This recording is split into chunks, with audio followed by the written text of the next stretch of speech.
सर्वसामान्यांचा।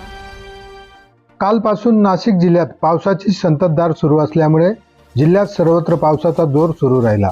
त्यातच मालेगाव येथील गिरणा नदी पात्रात काल गेलेले 12 ते 13 मच्छीमार हे पाण्याच्या प्रवाहात अडकले असल्याने प्रशासनामार्फत त्यांच्या बचाव कार्यासाठी शर्थीचे प्रयत्न सुरू होते। अखेर आज दिनांक 5 ऑगस्ट रोजी दुपारच्या सुमारास प्रशासनाने लष्कराच्या साहाय्याने हेलिकॉप्टर बोलवून मच्छीमारांना वाचवण्यात प्रशासनाला यश आले आहे।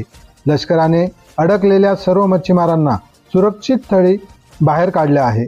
प्रशासनाच्या या मदतीनंतर मच्छीमारांनी लष्करासह स्थानिक प्रशासनाचे आभार मानले आहेत। महाराष्ट्र क्रांती न्यूजसाठी मुख्य संपादक प्रकाश बागुल, मालेगाव।